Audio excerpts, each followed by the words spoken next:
Thank you so much Perfect. for joining us. I'm going to go ahead and put everything on mute just because as other people join us, we won't be interrupted. Okay, mute all. And then we'll do questions at the end. Okay, so I wanted to start with some of the mechanisms of this coronavirus. Many of these things, of course, aren't covered in the regular news. A lot of it's pretty technical, but for our microbiome audience out there, I think we need to get into some of the biochemistry of this. So we know that this virus and the SARS uses the ACE2 receptors, and these are the angiotensin converting enzyme 2, or ACE2. It adheres to these target cells in the lungs, causing agglutination, the formation of excess mucus, as well as mitigating the bradykinin physiology. There's some drugs that raise the circulating levels of ACE2, such as your ibuprofen, your ACE inhibitors, angiotensin 2 type 1 receptor blockers, the ARBs, such as in the drug valsartan, is also used as a polypharmacy.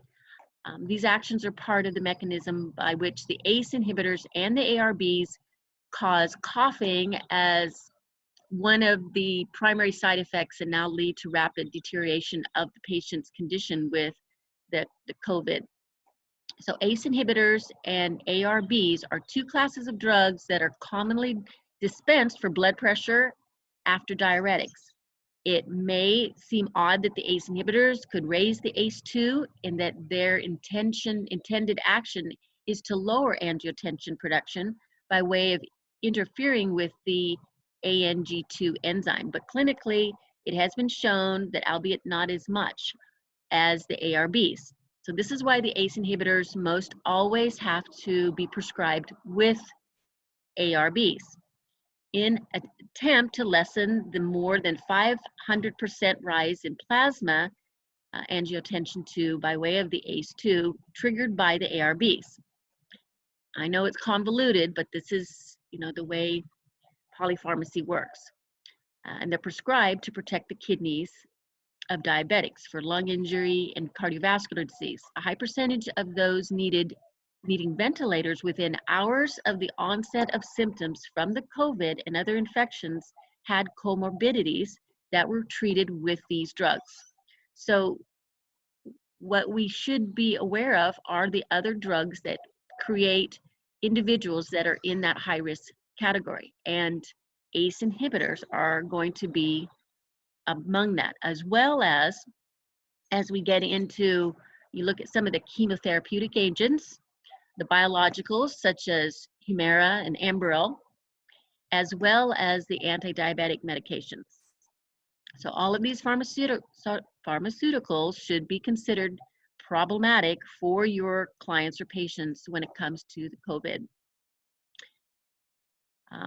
And then this article here, this is from Lisa Everett, who's the president of the IAACN. She's a pharmacist as well as a lot of studies in virology. And she's just pointing out here that the COVID virus has been around for a long time. It's studied in a lot of laboratories, as well as the Epstein-Barr and the cytomedical in bioresearch. Now we're seeing a myriad of people who tested positive for the COVID-19 last year who are not symptomatic and never have been symptomatic, many of who worked in meat industry, animal agriculture, and are heavy meat consumers. So this virus, and even this 2019 strain, is not as new as the media is reporting. People can carry this virus dormant like EBV and never infect anyone. So, going over some of the biochemistry, what I wanted to focus on were those individuals that are experiencing GI symptoms only. And I have several articles here, and if you're interested, just shoot me an email. I will forward this email to you. This article here has over 200 patients, and it's showing that about 48.5% of these patients had only GI symptoms. And what is concerning to me is this statement here in that article. Overall, they determined people without digestive symptoms appear to be more likely to recover from the COVID-19 and to be discharged from the hospital than those with digestive symptoms, at a ratio of 60% in the former group and 34% in the latter. And here's some other articles talking about the digestive. So when you're looking at this ACE2 receptor that the virus is attaching to, what it shows in their immunofluorescent data is that these cell receptors that are attached to by the SARS-CoV or the COVID-19 organism is abundantly expressed in the glandular cells of gastric, duodenal, rectal epithelia, supporting the entry of the SARS-CoV into the host cell. So in this particular study, a total of 39 patients, 53%, consisting of 25 males and 14 females, tested positive for fecal SARS-CoV RNA.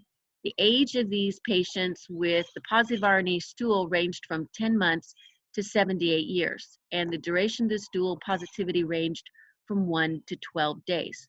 Furthermore, the stool of 17 patients, or 23%, remained positive even after the respiratory samples tested negative.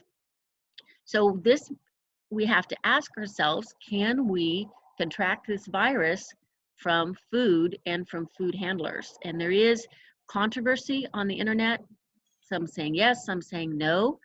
I'm siding with the yes, because, and here's an article that supports that.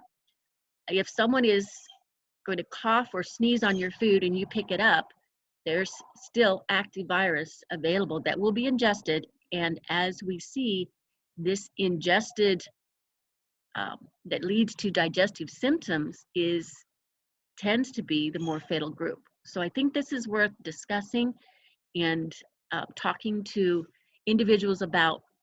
And as you know, with microbiome labs, we're all about the GI tract and the inflammation.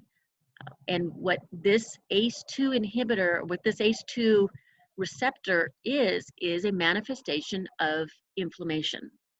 So we're trying to look for who is going to be at the most risk. And I think we're trying to talk about some of the things the news is not covering. So I put that out there. In my previous Constant Contact, some of you found that the link I had there made you have to request access. And this is because I found out that link was internal use only, but I have put some of these links here that shouldn't require you having to have access to or ask for access to. Because I think there's several interviews that Kieran, our microbiologist, is doing with many groups. And each time you listen to a different interview, you pick up a little bit more information that could be helpful. I did want to just mention briefly here too, you know, we're looking at changes in our medical system because of this pandemic. And we're seeing in the news the heroic efforts of doctors and nurses. And I think most of the physicians especially that are listening to us today or will listen to this, the reason they got into medicine was because they wanted to serve medicine in this way. But remember, many of us are in functional medicine because we found out that conventional medicine squashes independent thinking, especially when it gets to, you know, what's sanctioned by the medical boards. So I just put out some caution out there. You know, I have worked with and met doctors that have been arrested for, you know, coding for chronic Lyme disease or for administering vitamin C IV for cancer because it wasn't quote unquote sanctioned. And, you know, so we want to look at what type of changes are going to take place because of this pandemic and to make sure that there's not another agenda that will take away our rights. Now, as I mentioned earlier, we had to use conventional medicine.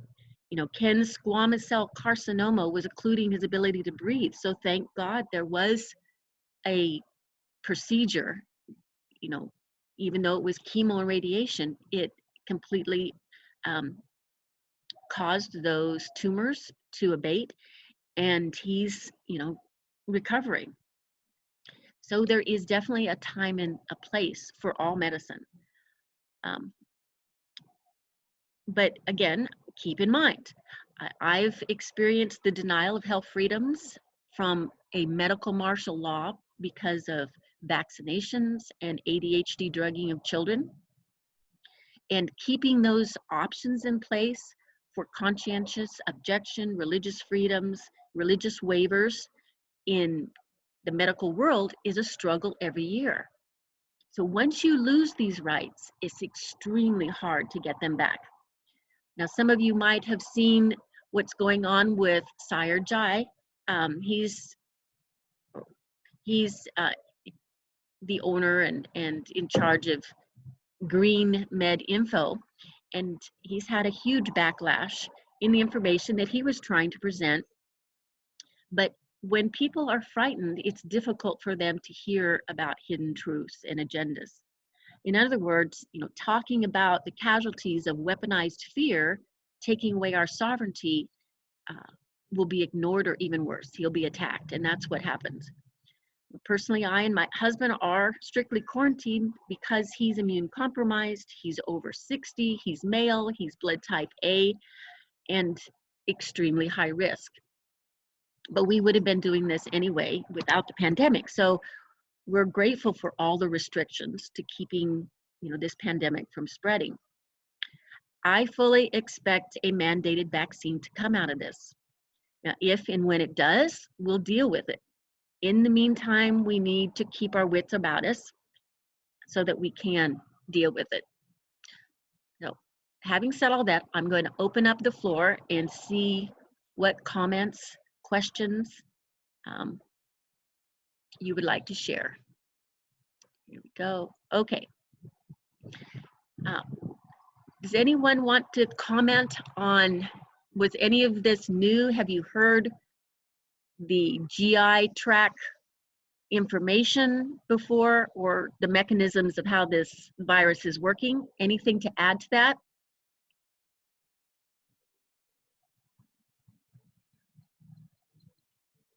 Yep, I did take it off of mute, right? Unmute all.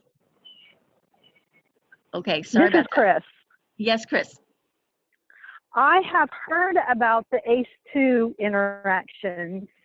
I had not heard about the GI piece of it. And so that's really interesting. And I guess my question to you would be, as a nutritional therapy practitioner, I have to be really careful what I suggest to people.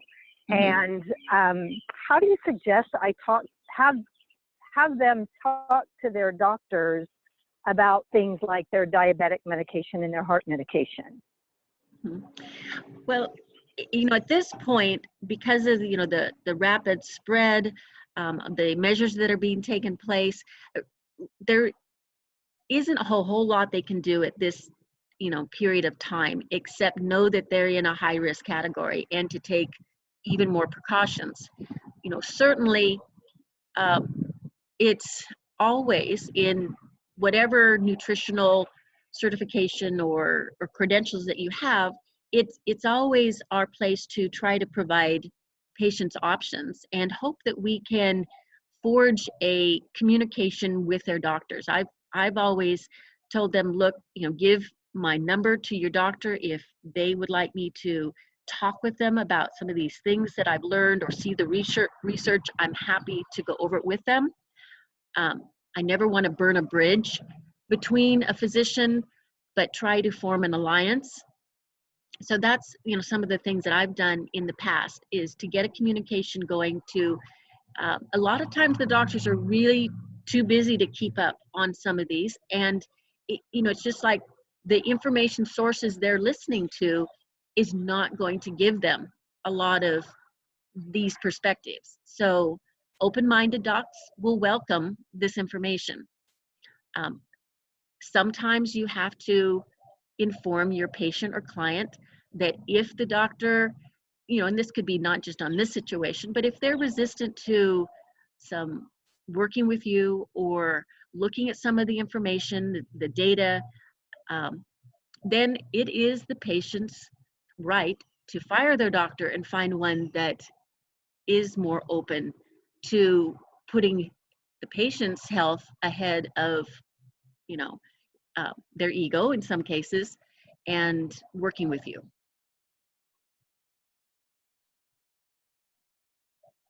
Was that helpful? Great, thank you. Yes, very helpful, thank you. It's an ongoing struggle for me, with all of that, because there are so many factors like those that you mentioned. Yes.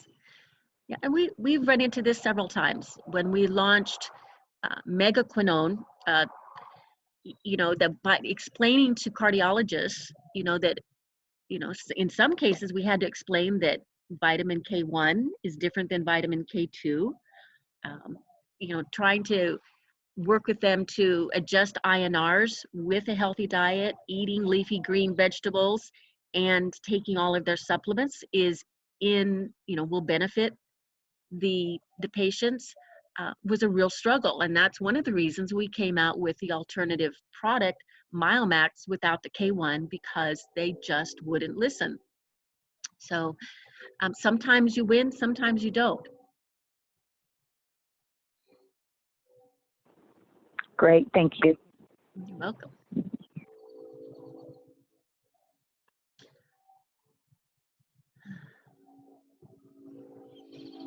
Any other newsworthy topics that you've come across?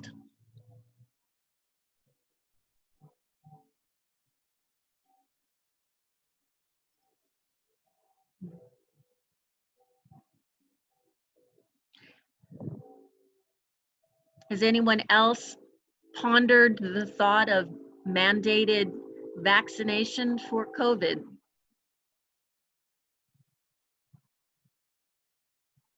And this becomes a very hot topic.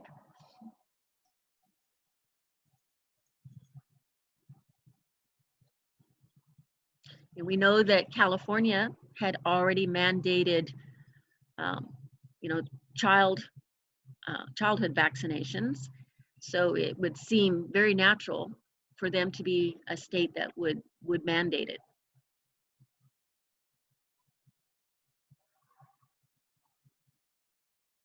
And it looks very promising as far as the type of virus it is, the fact that it's not evolving too quickly, that it seems to be able to mount an antibody response in immunity in individuals. It makes it a prime candidate for a vaccine. But for those who have been in the camp, the anti-vaxxers, we have several reasons why we don't think it would be a good idea.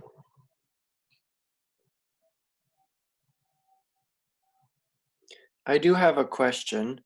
Sure. In terms of the older people are more prevalent to having worse symptoms, even kids have barely any symptoms. Is that mainly because the older people are taking medications, live longer, they have more problems, and then the kids are just more used to handling new bugs entering their system? It seems to be correlated with how much inflammation an individual has. You remember the job of viruses and bacteria in the body are to go after unused debris, discard in the body. These are natural substances that are important for our existence, so they have a role. So they're going after the debris of inflammation. So, of course, an older individual is going to have a whole lot more inflammation. If they smoked, they're going to have a lot of inflammation in their lungs. If they're taking pharmaceuticals, we just talked about some of the comorbidities there. some of those pharmaceuticals increase inflammation. So I think that's one of the reasons, we're looking at why the older individuals are getting it. But, we've also seen young, healthy individuals get it. But if they're an athlete, they're generating a lot of inflammation. I don't think, that we're looking at why some of these younger people are getting it. We in this country have an unhealthy, subset of individuals in the young population because of being overweight, on a lot of pharmaceuticals.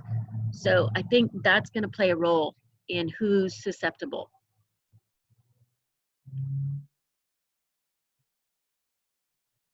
Thank you. That does make sense. I think, we've seen some benefits that have come out of this, and in some ways, this has been like a good trial run of testing all of the weak links in our system, the emergency care system in FEMA. If, in the future, if we're ever attacked, if there's other biological warfare, if there's, things that taken place, we've really never had a trial run to test our system. So in that case, that may be a benefit. It may also be a benefit that we're pushed into the technology age. We're learning that we can do our jobs online, and a lot of professions are having to get really creative to figure out how they can survive in a technological environment. So in that case, I think, saving resources, having less people commute, there might be some good that come out of that as well.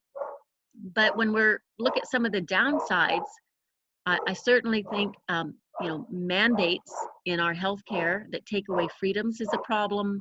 That a cashless society, I think that's a problem, and a global society.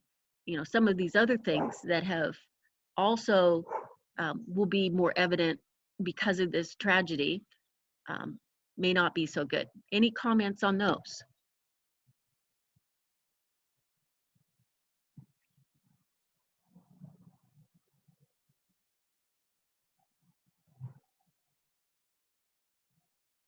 Not that I can think of. Mhm. Well, I was glad to hear in the news that they're actually starting to talk about vitamin C. I chuckle when they say there's not a lot of evidence to support vitamin C. Well, there might not be a lot of evidence specifically with COVID, but we certainly know there's, probably 60 years of evidence for working with viruses and all sorts of other conditions.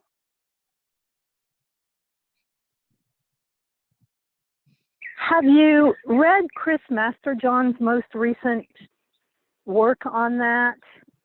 I have not. Can you update us? Yeah, that was where I heard about the ACE2 substances, and his research that he's done on SARS and comparing it to this.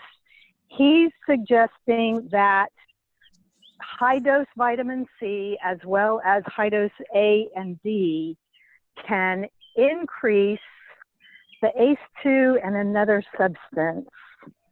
And so he's kind of recommending against high doses of them. Normal doses, yes, for general immune health, but not to go to the high dose if you actually get sick. Okay, that's good input. I think some of the other herbs they're saying as well, like elderberry and echinacea, that they're great for immune stimulation, but if you've contracted the virus, it's not a good idea, because some individuals that are coming down with the worst symptoms of the virus are because of a cytokine explosion, a cytokine storm, as the immune system overreacts, and you don't want to stimulate the immune system in those situations. Yes, I've heard the same. Mm-hmm. Yeah. And, you know, even with increasing vitamin C, vitamin A, and vitamin D, don't forget vitamin K too. Because again, fat-soluble vitamins need to be taken as a family. And we know with vitamin K2 that it's used by the microbiome for energy. So you have to take enough of it to get past your microbiome. And that means at least 300 micrograms. Oh, that's good information. Thanks. Mm-hmm. Okay, now I have a question for everybody who is working on their guts. Mm-hmm. Before all of this stuff came on, would you say then those are the people who are more susceptible, like people who have SIBO and celiac, Crohn's, all those types of issues, to getting it worse, worse cases? I would say absolutely yes. Because these are your individuals that have high inflammation, you know, chronic systemic inflammation. And as we've read, they're going to be in one of the most susceptible risk groups.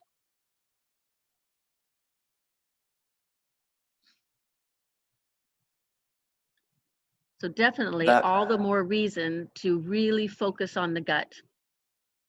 right, right. It puts a twist on everything because from what we're hearing in the news is that it's older people, but then again, why? Well, if it's inflammation, well, that totally makes sense.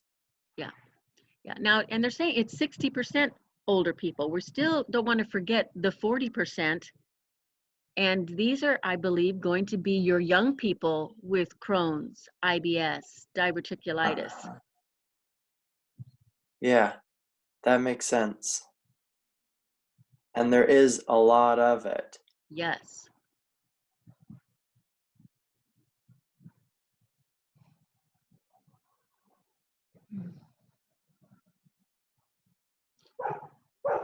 Great points. Any other things that you've read or you've heard some webinars or other professionals bringing up some points that we should cover?